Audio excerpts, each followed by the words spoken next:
Cashflow Diary Podcast, episode 227.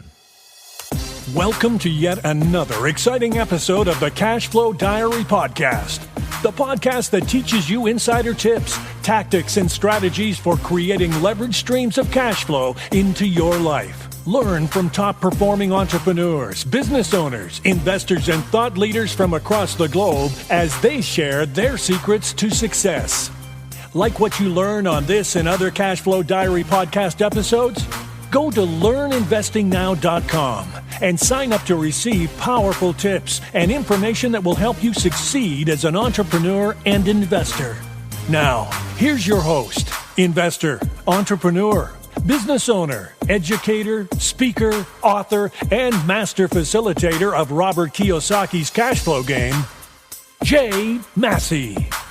All right, for those of you who did not catch part one, you're probably going to want to go back and, catch part one. If this is your first time, definitely go listen to episode one. That'll be kind of funny. But also, you want to catch part one because we are going to drop you straight in the middle of the second part of this event that I recently did over in Pasadena for FIBI Pasadena. What up, Christina? Thanks for having me out there.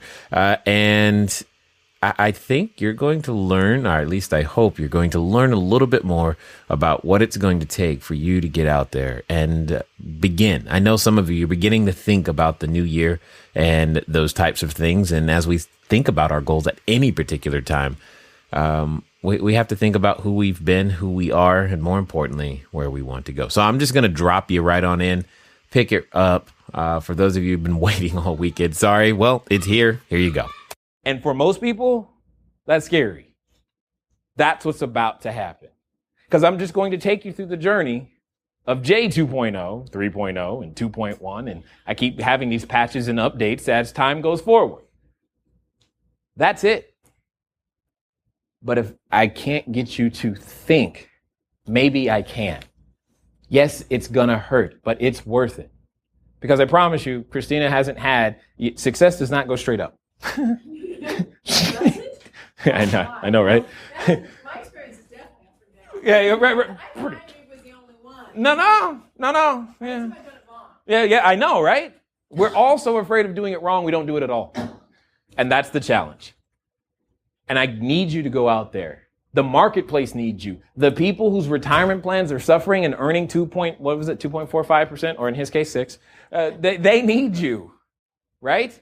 Because if we don't go out there and become this, how many jobs are created?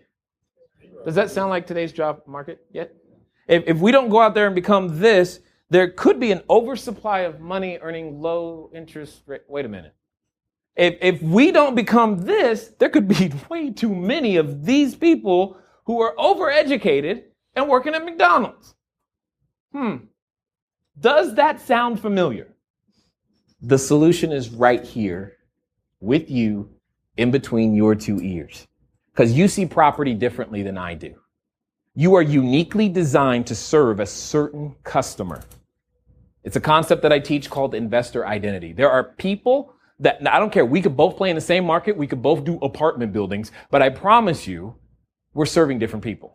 Why? Because I resonate with a different person. It's like two people both own a restaurant. One does Italian food, the other does Greek. They like each other. Why? Because it doesn't really matter. They're both the restaurant.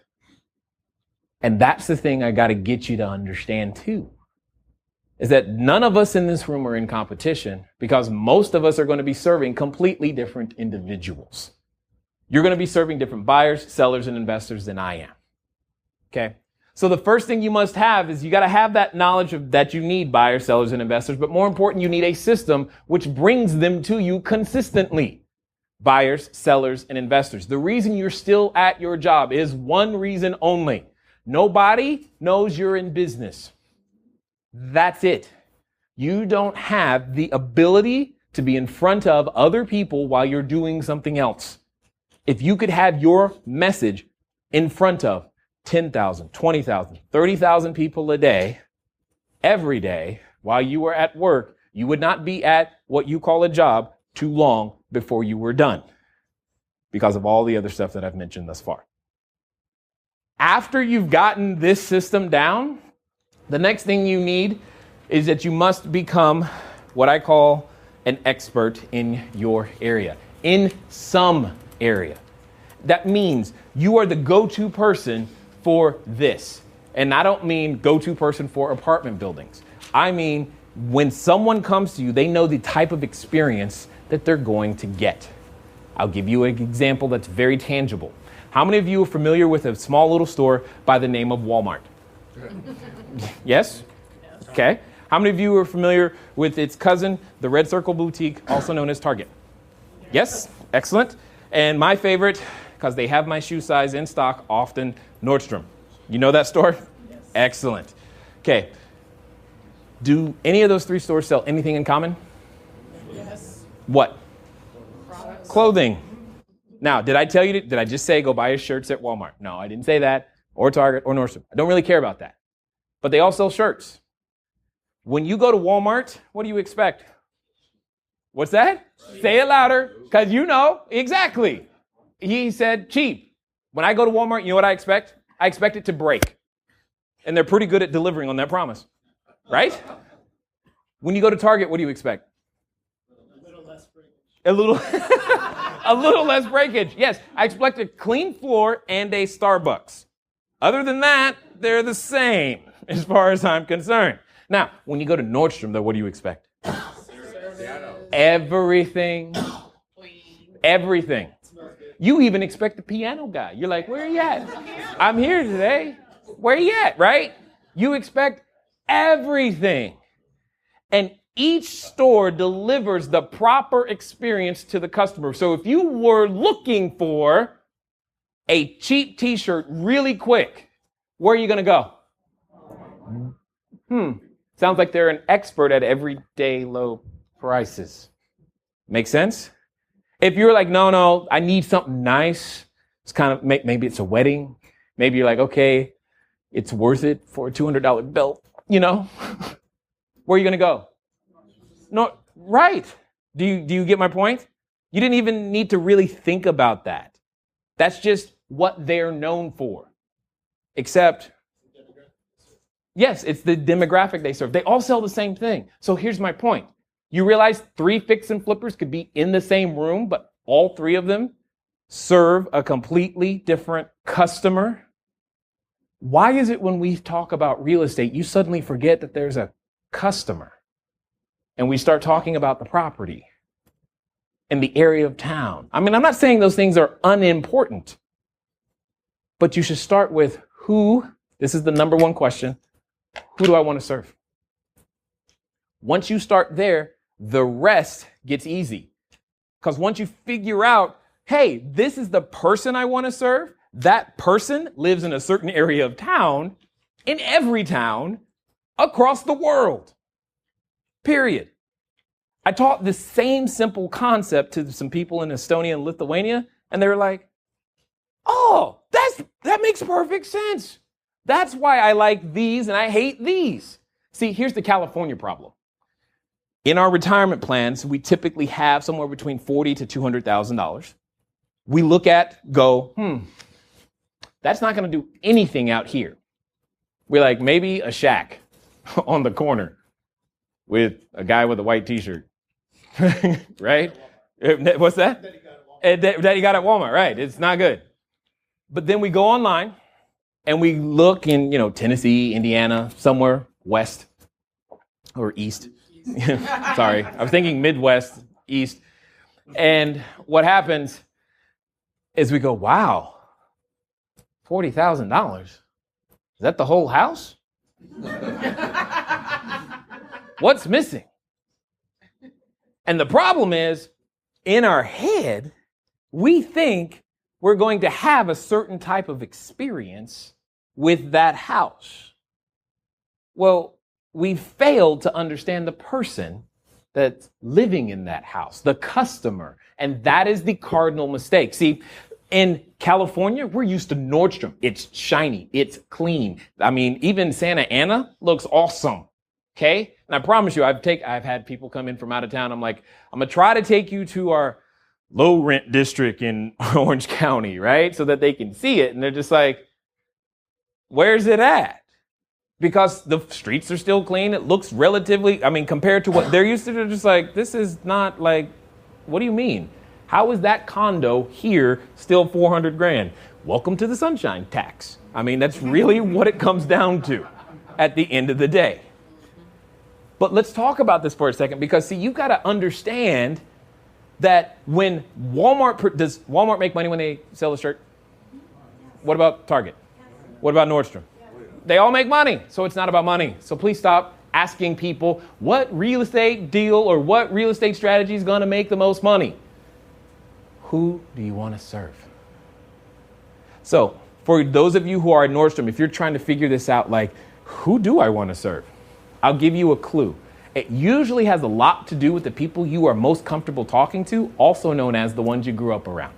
That's usually where a great place for you to start. See, some of you guys, you are so smart with mechanical things. You know how to work at a machine shop, and you get all of the pieces and the things that a machine shop needs. And you know what you're doing? You're trying to figure out how to do single family houses. But you spend all your time in a machine shop and wondering why this real estate thing ain't working for you. It's because you don't know the customer. You know the machine shop owner very well, but you're not trying to serve him. And that's a problem, right? So for those of you who are thinking Nordstrom, here's the thing that's different between them is you got to decide what type of problems you are willing to solve. That's really the difference. What headaches are you willing to deal with and treat appropriately? Because see, the customer, when they have a problem, they expect you to respond like, hey, this is a problem. So let me give you an example of what I mean. When you're doing Nordstrom, you get Nordstrom headaches. So your Nordstrom customer calls you, tenant calls you and says something like this. Hi, you see, what happened is I tried to come home and I was pressing the button on the garage door opener and the garage door did not go up. I am not happy and I need you to send someone over here to figure out what's wrong or else. Yes? Now, for those of you who have any experience whatsoever with garage doors and garage door openers, when you press the button and the garage door doesn't go up, what is tech support 101 on the garage door? Battery. Now, this is Nordstrom. The expectation of the customer means that, oh no, you do not expect me to go get the battery and put it in the garage door opener myself. Right? Their expectation is you better send someone when? Now, $65 trip charge to change the battery, which is now $40, right? And they better not inconvenience me, and that service guy better smell good. And if you fail to treat that customer, tenant, with that expectation that way, you have a problem. Correct? Let's talk about Walmart for a second. So a Walmart problem kind of sounds like this. They call you. You see what had happened was I woke up and the garage door was gone. Okay. I have systems that know how to deal with that, and I can treat that like an emergency. Because Walmart's got systems that deliver everyday low prices. Nordstrom has systems that deliver that customer experience. Target has systems that deliver on their experience too. What systems do you have to meet your customer? Do you even know who they are? Have you even thought about it? And that's why you're having trouble. Because what happens is you go buy the Walmart property, then you hire the Nordstrom property manager. What would happen if I took the Nordstrom sales associate and put him at the front door of Walmart? He's going to show up to work with a gun.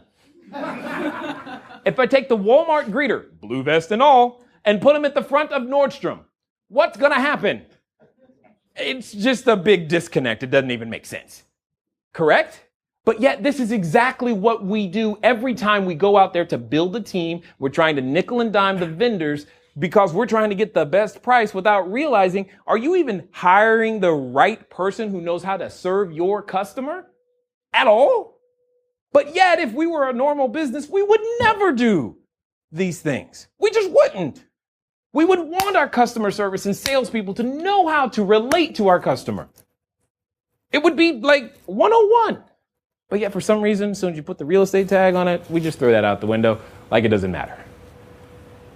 And this is why you must become an expert in your area, developing expert systems to deliver that customer experience over and over again. Yes? Could you give a specific example that would apply to real estate? Sure, absolutely. A specific example is if the customer calls you and says their garage door is gone, do you have the ability to, or more importantly, does your team have the ability to put a new garage door on there without calling you? That's going to be the right price without buying the Nordstrom door that goes that belongs in the Walmart neighborhood. Do they know how to use Goodwill? What? Do they know how to use Habitat for Humanity? Do they know how to speak in anything other than granite to replace items? Because see, there are some contractors who only know granite. Granite does not belong in Nordstrom. And if you hire the wrong people and go, well, my property manager's taking care of it, and you then look at your statements and wonder why there's no cash flow left, that's probably because you hired the Nordstrom guy who thinks everything needs to be fixed. See, in Walmart, it just needs to be functional. It doesn't need to be pretty. An accent wall ain't always necessary. But in Nordstrom, a swimming pool is a mandatory item. These are the things that I am talking about. All of these amenities and accessories don't apply unless you've considered the customer. And until you've considered the customer, you're probably just shooting in the dark at, hey, what belongs in here? This applies to fix and flippers too. You guys are some of the biggest offenders because you don't talk to property managers when you're going to rehab the property, which ultimately means you're not considering the customer, like who's going to really live here. Ask them. They know, right? And you could probably save some money on materials. Anyway, just saying. The point I'm making is only experts in one industry. You can't be an expert in all of it. Only experts know their systems. Like I've got systems for eviction, like down, period. There are some states I won't do residential real estate in because they're not landlord friendly. Can anyone name one? Exactly. So I don't do residential real estate here. Why? Because my systems require landlord friendliness in order to get the person out. I also have relationships with the police department, the mayor's office. Why? Because when you work in Walmart, it's a good idea. Period. These are the things that help deliver the customer experience, right? That they're expecting. You must become the expert. Now, one of the things you must do is you do your first deals. Yes? Somebody had a question? Yes. Oh, go ahead, Patrick. Sorry. How do you relate emotional intelligence or EQ into this stuff? Yeah. Like that's basically what. Yeah. Emotional. Woo. Emotional intelligence. See, here's the challenge. When it comes to emotional intelligence, I've learned I am not capable of responding to Nordstrom problems in a way that communicates I'm taking you seriously and this is a problem. Because what happens is I'm like, dude, change the battery. And they're offended. And that's the problem. I mean, yeah, I may be right, but if I'm wrong in the way that I'm right, I'm still wrong. And that's the problem with the customer. I got to remove myself from that experience and put someone there. If I'm going to play Nordstrom, I've got to have somebody else in that spot who knows how to play Nordstrom. The key thing for you as the chief everything officer, by the way, that's the new definition of CEO in my opinion. You need to pick the team. You need to be first aware of it. And then when you're aware of it, you can now pick the correct property manager by asking them things like, one of the best questions you should be asking, What is the area of town you prefer to work in? If you had your choice, what area of town would you want to work in? What area of town do you work best in? They're going to automatically tell you soon, because you're going to be able to look up that zip code and go, oh, they like Walmart. They like Target. They like Nordstrom. Okay. And no muss, no fuss. If that's not you, then that's not the person you should hire at any price, because that's not what you're trying to do. Make sense? Yeah. Yes, you've got to have alignment. And you're only going to have that alignment. You're only going to have, because the Walmart property manager has systems to manage Walmart. They know how to do evictions. They're not afraid to go to court. They get it, right? The Nordstrom person, they speak lease option all day long to the tenant, because that's what they kind of do. They get it. They know how to have an attorney as a tenant. Oh, God. They know how to do that. They know not to. But you get my point. They know how to do that. And that's what I'm trying to communicate to you. By not making these decisions on the front end, we're shortcutting not only profits, but the experience, and that's why you're having challenges. You've got to establish yourself as an expert. Now, when you do your first deals, you do your first deals for experience, not profit. Repeat that. You do your first deals for experience, not profit. Then later, you get to profit from your experience. Okay? The key thing, I told you, there's an imbalance of experience in the marketplace, too much money. Therefore, you must learn to market your experience. You must learn to market your experience. That's the key. That's the key. You want these people coming to you? Market your experience. What am I saying? If you've done one deal, tell somebody. A lot of somebodies. As many ways as you possibly can. Now, I have a number of ways that I've taught people to do this. And the number one way that I prefer for most people to learn how to market their experience, the easiest way to quickly be seen as an expert by your potential investors, buyers, and sellers is to host a cash flow game. I know it sounds crazy. How does a board game result in money? I'm just the guy that's done it with tens of millions of dollars. That's all I know. I host a game and then money. That's really what it is. It's not more complicated than that. I promise you. Now, as you're listening to this, for those of you who've been around a while, you knew that that was going to be the solution. What it comes down to is, in order to get real estate done, you need lots of relationships. You become the person providing that education space for those relationships, and you never know what could happen when you become that person, that connector, the person, the reason people get together. And, this is go time. Right now, through the end of the year, is the go time, if you will. This is the time where you should be able to turn that up and make it happen. If you're looking to go out there, create some cash flow, get started, this is the time to do that. People are in the mood to get together and make stuff happen. And they're going to have lots of time off between now and then. And you, entrepreneur, real estate entrepreneur, please keep your work hat on. Keep your work boots on. Get out there. Let's go make it happen together. Now, if you want some help making it happen, grab a copy of my book, CashFlowDiary, 10 Steps to Creating Wealth in Any Economy. So all you got to do is send a text message to 72,000. That's text the word book. Text book to 72000. And that will get you an electronic copy of the book delivered to you right now. And for a few of you who choose to do that, there'll be a special offer for a discounted price on the audiobook because, well, you listen to the podcast. I'm guessing you might actually like listening to the audiobook. I did do some of the parts myself, and there's bonus content in the audiobook that actually it's not available anywhere else. It's not on the blog. It's not even in our membership site, to be honest. It's nowhere but there. Anyway, send a text message. Text book to 72000. Or what you could do is just go to cashflowdiary.com/free book. I want to get you back to the rest of this particular event. And I'm hoping there's something in here that you're taking notes on that you'll be able to do in the next 24 to 48 hours. There are people who want to know what you know, but don't want to do the parts that you do, and would gladly participate because proof of concept is totally there. And if they don't have it by playing the game, they'll have it by the time it's done. It's the easiest way to get into the game. Fortunately today, though, it's not the only way. As you can see, I have a book, I have a podcast. Does anyone in here listen to the podcast? I'm just curious if you already knew it existed. Okay, awesome, thank you.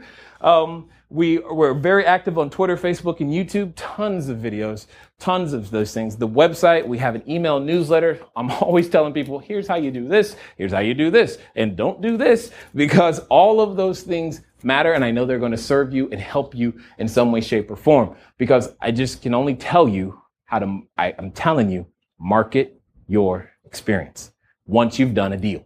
Because most people, they haven't talked to someone who's done a deal. How many of you before today have ever had the opportunity to talk to anybody that's owned a cell phone tower? Not many. That's my point. Market your experience. See, if nothing else, you will remember he owns a cell phone tower. Watch this. Which company? Exactly. How did you make the deal with T-Mobile? Got it. That's, the funny thing is there's two ways to get cell phone towers or billboards, these types of things. You can go through the front door, which is hard. Trying to knock on T-Mobile's door saying, hey, I'd like to buy a tower, or where are you going to put, because they work with contractors that do site selection, and that is hard, long road. I don't like hard, long road. I'm a street knowledge kind of guy, so I went the back door way. I found a building that had a cell phone tower on it, negotiated with the owner, and he did not assign any, and here's the secret. Most owners who own a building with a cell phone tower or billboard assign no value to it. I am not kidding. What? I am not kidding. They don't assign proper value to it, so therefore you end up buying, in this case, I bought a vacant commercial building, and I was able to buy the building with the cell phone tower. And then now, because you have the cell phone tower lease, you can turn around, sell it to individuals. Well, when I say individuals, I actually mean hedge funds, because they love to buy those things because they're easy to manage and they're steady cash flow, usually at insane multiples. To give you an example, because I know somebody was about to ask, a $1,300 a month lease could be worth anywhere from $220,000 to $250,000. Why?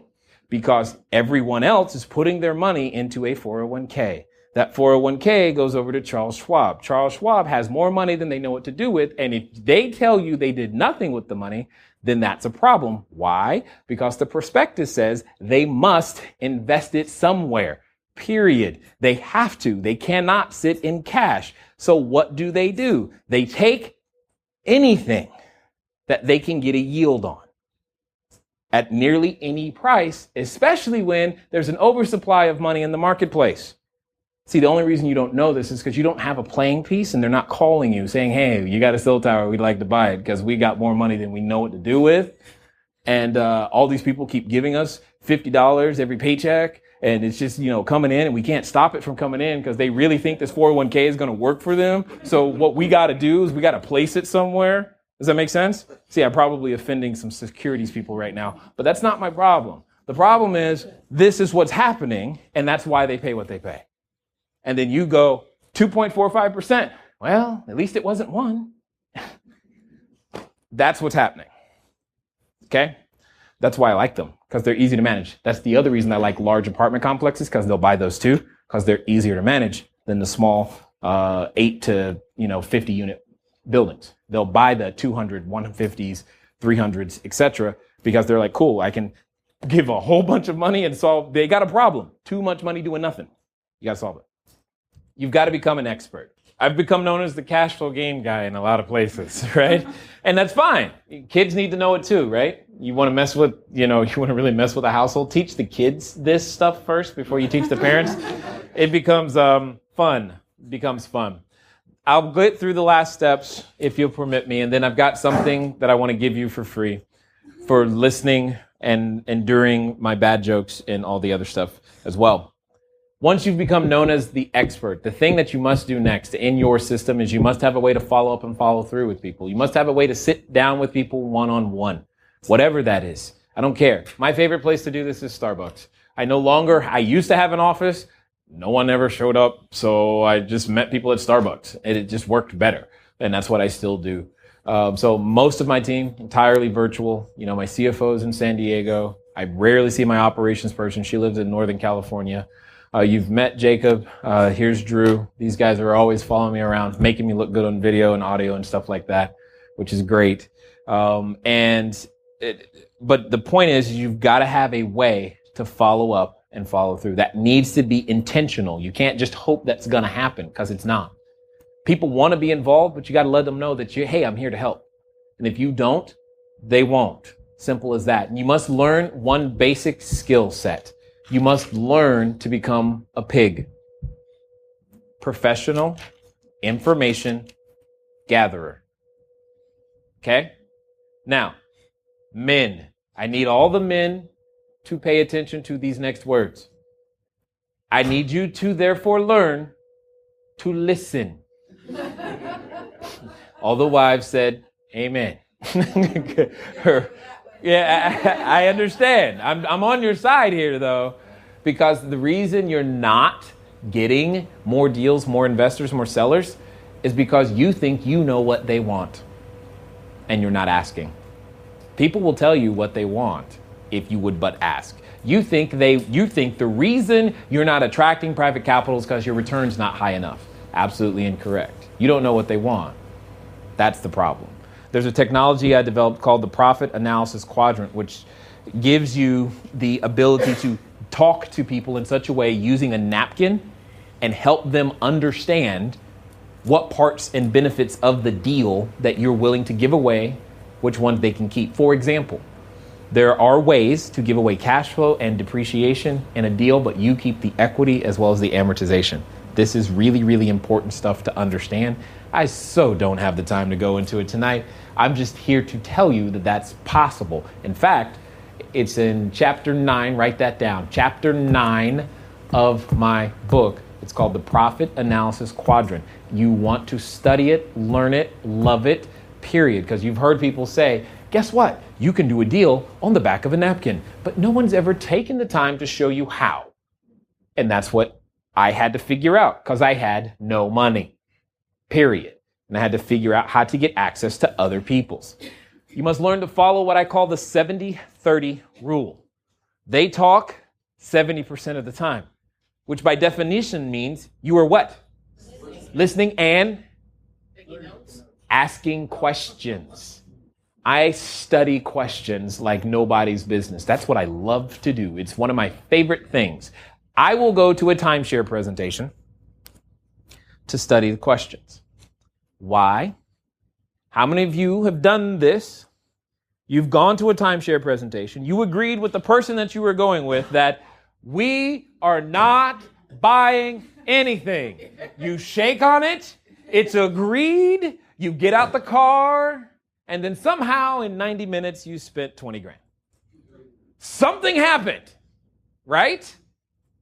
They are professional information gatherers. They're really good. Study them. Another place to go study questions, it's going to sound crazy, QVC. They're having a conversation with you. You know that green little bauble for 4 easy payments of $29.95 is barely worth 30 cents. But yet, if you watch too long, you want it. And you don't even know why. Because they're good. Study.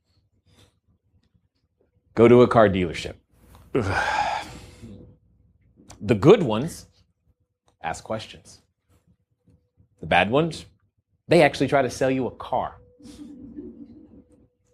And that's the difference between the people who actually make it in the car business and those who don't. They ask questions. You learn the same thing. I promise you, you'll see much, much better results. Step 6 is what I call the enroll process. This is where you're really breaking down your deals. You're saying things like, hey, in exchange for, this is the Shark Tank conversation right here, because that's like one of the things that I'm doing. I'm in the process of raising $350,000 in exchange for 20% equity in this particular deal. That sounds like something you've heard on Shark Tank, right? That's that question. But what does that mean? And how do you show persons or a person how much? Well, I've got 100,000. How much will that get me? Okay, cool. That's where the profit analysis quadrant comes in. That's how it explains your deal structure. That's how you have the ability now with it to close deals on a napkin at Starbucks and raise millions of dollars. Because that's what I do. That's what I know how to do at Starbucks. It's kind of crazy. There are a number of Starbucks, especially near my house. They're like, "Hi, Jay, working today?" "Yep, right over here." I have a chair in Starbucks. It's like the $1 million chair. I'm telling you, I'm not kidding. It's just really crazy. But it works, and you need to understand how to use it. That's a picture of it. That's what it looks like in chapter 9 of the book. Then you must remember the next thing, because I don't like spending money unless I absolutely have to. And one of the things that it comes down to is when I say business, you often think marketing and you think that has to do with money. Well, okay, true, but you can learn to do business by referral. See, having been previously a financial planner, I couldn't advertise, so I had to learn how to do everything by referral, or else we were going to starve. That's just how it was. And I got really, really good at what I call rehearsing people at giving me referrals all the time, period. In fact, the number one reason I do business is to get you to introduce me to everyone you know. That's why I do business, not to actually close the sale and get the deal done. I want to know what's it going to take to get you to introduce me to everyone you know. That's really what I'm after. That's it. Some people, they actually want to do a transaction with you. Cool. Some, they just want to come to CashFlow game, get to know you, shake your hand. Awesome. Some just want to listen to a podcast. Hey, you need to listen to this guy. Great. All of that's good for me. All I'm saying is that's the number one thing. That's the most valuable thing, is being able to get in front of lots of people. And with today's technology, that's really, really easy to do. And something we must all become better at, because we're a business, period. Here's something I want you to think about. How many of you're in the middle of your sporting event or show, and then the commercial comes on, and you're like, great, time to go to the bathroom, right? Let me tell you something. The only reason you have that reaction right now is because it's not your product. If it was your product, you know what you would be doing? You'd call mom. Mom, turn the channel 5. Am I wrong? That's exactly how you would be responding. See, the person who owns that product, that's what they're doing. Yes! 2 million people just saw it. Am I wrong? That's exactly what they're doing. They have a reason to be excited about the commercial. You don't. That's it. See, I get excited when I look at my podcast because I see thousands of downloads every day. It's pretty cool. I don't even know who they are. I'm just like, yes, they're learning, they're listening. And then they email in, and then something happens. We get emails from the UK, and Asia, and everywhere. People are learning. Their minds are changing. Now, how many of you have figured out that I have way more up here than I have time to get out of here tonight? Right? I just got a lot of stuff that's become a part, because I didn't go to any college dropout. I just street knowledge. Just here, do this, it'll work. Don't ask me why, just do it. Okay, that's really where I come from. And there's just so much that I always want to share. And that's why this system is so important to me and has been so important to so many people. So here's what I'm going to do. What chapter in the book did I tell you to read? 9. And because you're going to study the what? Profit analysis quadrant. And it's going to help you to raise capital. If I gave you the opportunity to get a copy of the book at no cost, how many of you, by a show of hands, would actually take advantage of it? Are you sure? Yes. We'll see. Okay, so here's what you need to do. You take out that rectangular device that's in your pocket that's been on vibrate or stun for a little while now. That is the phone number. That's the key word. You text the word book, B-O-O-K, book, to that number. It'll respond with the link. Click the link, name and email. I'll send you the book. You will have a PDF copy before you go to your car this afternoon. You'll also begin to get some educational information from me, because that's what we do. We produce 3 videos a week, 1 email or 1 article a week, 2 podcasts a week. I am always trying to tell you guys, here, go do this. Because if you don't actually do it, none of it matters. Okay? So again, text, book, case doesn't matter, capital or lower, 72,000. Yes? No problem. CashFlowDiary.com/free book. I'm trying. Right, okay. I will write it down too. You can text it right now. Huh? You can text a 5-digit. I know. I'm aware. It's a 5-digit number. I know. It works. It does. It's downloading. All right. Anybody else got it downloading right now? Yep. Free At 1, 2, 3, 4, 5, 6, book. 7, 8, There you go. 9, 9. Now, you got it? Good. Excellent. Good. It's 320 pages because even when I was writing the book, I couldn't shut up. The editor cut it down to 320 because I had still so much to say because there's so much to what we do.